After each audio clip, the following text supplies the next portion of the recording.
Hi guys, Chess Learning for Life here, back with another video, and today I'm gonna be sharing with you guys my first win against my coach. This was a blitz game, 3+2, and therefore you would see a lot of mistakes. Uh, but a win is a win, and my coach is rated about 1900 FIDE for blitz, um, like 2000 for standard, and I'm only 1600 on blitz, and therefore like this 400 elo gap for FIDE is kind of big. But let's see how this game went. I was playing with the white pieces, and I started off with a Queen's Gambit. Here he's already playing a very sideline-ish way of declining the Queen's Gambit with martial defense. Because after takes, here the main move would be Queen takes Knight f3 and Queen a5. But Knight takes is also an option, but this just gives me the whole center. But this knight on b6 is trying to say that he's trying to prevent my bishop from developing to c4, but his center control and piece development would be kind of bad. And I just started developing my pieces. I'm pinning myself in castle, knight c3, bishop e3 to protect this pawn. Because like after knight c6, maybe takes. Now my pawn is weak, therefore I defended with bishop e3 instead of bishop f4. And here h3 was not necessary, but it was a blitz game. It's a very automatic move for me.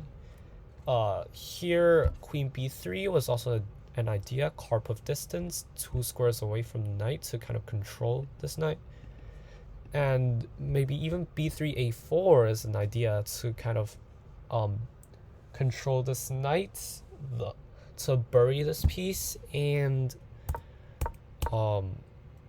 even rook c1 here was an idea, but then maybe c6. But rook c1 does kind of prophylactically prevent c5 in this position. Here I kicked away his bishop and then rook c1. But c5 still comes, and here I play d5, which is the top engine move. Now I'm basically playing with an IQP, but this IQP is going to be very advanced and will kind of limit his pieces and may act as a pass pawn after maybe queen d2, rook d1 to kind of support this pass pawn. Therefore I pushed d5.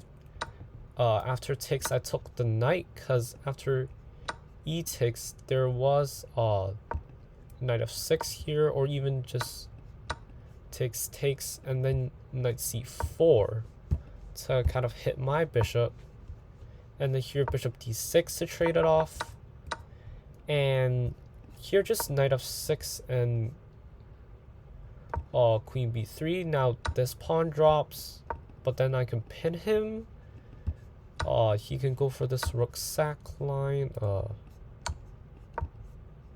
like this, and he's even up materials. So I was like, knight takes, and if he take back my knight and then here play knight f3, then I can take this pawn. Then I get rid of my IQP like this. Takes, and here queen b3 to activate my queen and activate my rooks. My development is slightly faster than black right here, so he didn't take back. He did take back, but here I took with the queen instead. So just now we were taking a look at e takes, which is bad.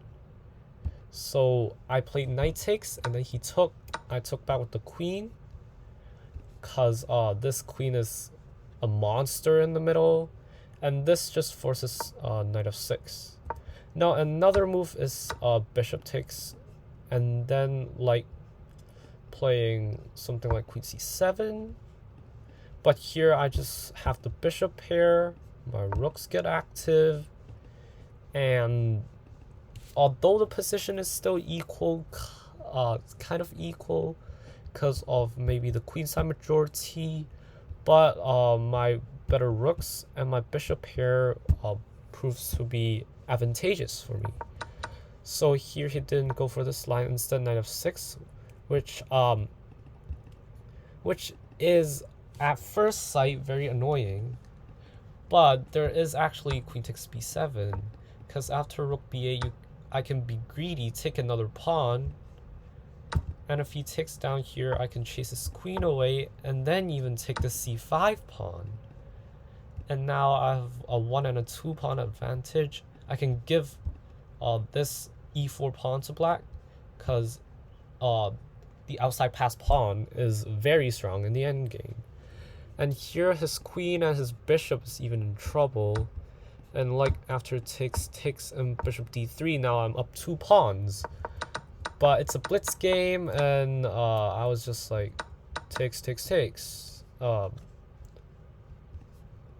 This pawn is hanging, but first he has to release his tension first. And here he didn't take because, oh yeah, rook takes h5. So therefore he moved his rook. And here e5, I calculated e5, knight d7, rook c7 to get to the 7 rank and give up this pawn. And here g4 is forced, because if I take this knight, then I lose my bishop, and rook c1 doesn't work, because after check, this rook drops back. This is a pattern, and here if I didn't play g4, maybe like take this pawn, then after takes, although I'm up a pawn, but his rooks get active, and this double pawn would not serve me any good. So g4, and here I kind of made a mistake by taking the pawn on b7, because this allows him to gain back 1 pawn with this knight takes g4. Like if my bishop moves, then he can even do this, right? If he takes check, king g2, takes, there's this tactic. So here if I took back the knight, then he takes my bishop, and now his rooks get active. And I kind of missed this tactic. And here, just play simple chess and maybe bishop f3 to kind of pin this pawn, guarantees me to be up a pawn, but then rook d8 and his rooks get active and there is compensation. So better is bishop c4, which you'll see the idea later in the game. And here, but he missed the tactic, and now 1 move later I took the knight and they played bishop c4. So what's the idea behind bishop c4? Firstly, I protect my pawns. Now you say why?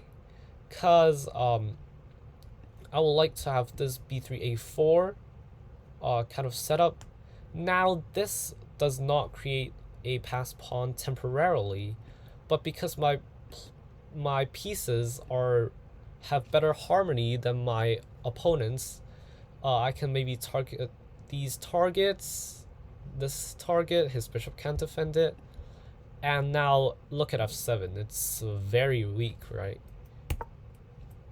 Now h5 just speeds up his death, because after f4 he tries to go for my bishop. Now you see why I moved my bishop here, because I have this b3, this very rock solid after takes, Now our rook f8 is forced. Cause like here I was threatening f5, and after bishop moves, I take the pawn with the rook or even with the bishop, and rook f8 is forced. But here I still go f5, blunting his bishop, still putting maximum pressure on f7, blunting his rook, and now I'll move my other rook to the 7th rank. Here he tried a4, but there's no use because my one pawn advantage here proves to be helpful. And just remember, this pawn behind bishop is rock solid. Like, nobody can bother with this very rock solid bishop and pawn formation. And here I just win a pawn. You can try doing this, but now I just improve my king and maybe like push this pawn. So here he went king h8. He was low on time right here, and I was also low on time. We were both in the time scramble. I take, he activates his rook, I take another pawn. Now he finds this very nice idea, a maneuver to protect his rook here. But now rook gc7 would force another trade, but I like my rooks. I want to keep them on the board. Rook c8 was the only move to prevent back rank mates. And now I just improve my king. And then you'll see the winning idea. Here bishop g8 trying to release the pressure, but my rooks are too strong in the 7th rank, so I just take. Like these rook shuffles were just for me to buy time, like buy maybe 1 second per move. And I take and see I'm still buying time. Now b4 I kind of blitzed it out, and rook c4 checks were useless because he still has back rank problems, ladder mates. Here check, and now you see the winning idea. Check b5. I still haven't found the winning idea yet. I still think it's pushing this pawn, but turns out the winning idea is check, check, and then f6. And this pawn supports this rook, and now rook h8 is unstoppable. You can give me checks. And now my king runs to g6, and you got no more checks. And here he just resigned. So this is a very nice game. It was kind of, I would say it was a high accuracy rate game considering it's a blitz game. And yeah, I'm very proud to get my first win against my coach. And I played very well until like this rook takes b7 move. I should have taken knight first and then played bishop c4, which comes with all the same ideas except I don't lose this pawn on g4. So that's it for today, guys. My first win against my coach. Very proud. And stay tuned for more videos. Like and subscribe for more chess content, and I'll see you all next time. Bye.